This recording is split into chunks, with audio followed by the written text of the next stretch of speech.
Mengapa Jokowi tidak mencontoh Hakim MK Asrul Sani yang menyodorkan ijazah aslinya setelah dituding palsu? Jawaban seorang termul dalam siaran live di stasiun televisi cukup mengagetkan. Ijazah yang ditunjukkan Asrul itu salinan, bukan asli. Maka tidak hanya penonton di studio, seluruh publik yang menonton siaran langsung itu pun menghujatnya. Sebab yang ditunjukkan Asrul Sani adalah ijazah asli. Bagaimana mungkin termul ngawur mengingkari fakta kebenaran? Ini semakin mendekatkan pada analisis pakar forensik Rismond Sianipar bahwa ijazah Jokowi hasil rekayasa.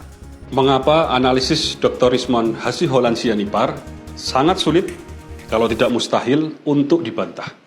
Saya akan berbicara dalam perspektif saya sebagai seorang akademisi yang mendalami bidang AI sejak dari studi master di Ceko dan Austria, hingga doktoral di Belanda, dan juga ketika saya menjadi peneliti tamu di Amerika.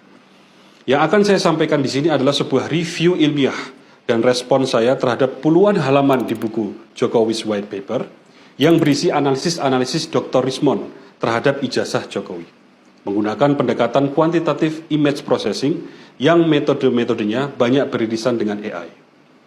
Analisis Dr. Rismond sangat sulit dibantah. Pertama, karena menggunakan pendekatan murni saintifik yang menggali kebenaran dan bukan mencari pembenaran. Secara spesifik, beliau menggunakan pendekatan quantitative image processing. Di sini, citra atau image ijazah Jokowi dikuantifikasikan ke dalam representasi numerik yang kemudian dikomputasi menggunakan formula matematika yang outputnya berupa indeks atau metrik yang mengizinkan manusia untuk membuat kesimpulan atas sebuah temuan secara objektif dan ilmiah. Jadi yang disampaikan Dr. Rismond adalah hasil komputasi fungsi matematika di dalam khasanah image processing, yang tidak mungkin berbohong karena matematika adalah ilmu eksak yang didasarkan pada prinsip-prinsip yang pasti, logis, dan mutlak. Tidak ada tafsir subjektif seorang Dr. Rismond di sini, karena beliau hanya murni menggunakan metode yang sudah teruji secara saintifik. Kedua, bangunan analisis Dr. Rismond ditata dengan sangat komprehensif sehingga mampu mengemas berbagai temuan yang tidak hanya mencerahkan, namun juga menyingkap yang tersembunyi.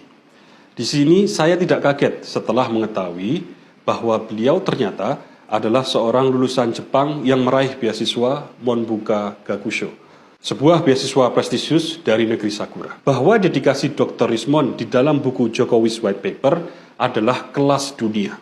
Secara spesifik teknis, sebagai contoh, Dr. Rismond membandingkan pola kompresi pada citra digital ijazah Jokowi dan mengamati inkonsistensi pada banyak area citra yang mengindikasikan kuat adanya rekayasa digital pada dokumen tersebut. Dan masih banyak lagi analisis yang dilakukan oleh Dr. Rismond di dalam buku Jokowi's White Paper yang saya sampaikan tadi hanyalah sekelumit contoh.